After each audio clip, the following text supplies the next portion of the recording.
হ্যাঁ, কিসের পিঠা? দুধে সরা পিঠা ভিজানো। সরা পিঠা দুধ দিয়ে ভিজানো? খেজুর গুড় দিয়ে? দেখো দেখো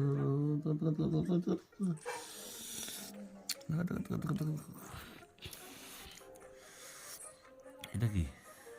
এটা তাই মা দিছে। পুলি পিঠা। কি দিয়ে যে বানাইছে জানি না। পুলি পিঠা আর এটা কিছু মালপোয়া। মালপোয়া ওটা খেজুরা গুড় দিয়ে মালপোয়া, এটা চিনি দিয়ে মালপোয়া। আর পাটি জোড়া। আর এটা মুগের পুলি। আর এটা বিউলির ডাল দিয়ে রস ভরা। রস কই? রস দিই নাই, তুমি বেশি রস মিষ্টি খাইতে চাবা না তাই জন্য।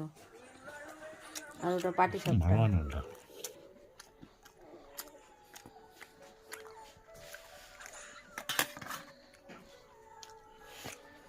আটকায় কত দিল?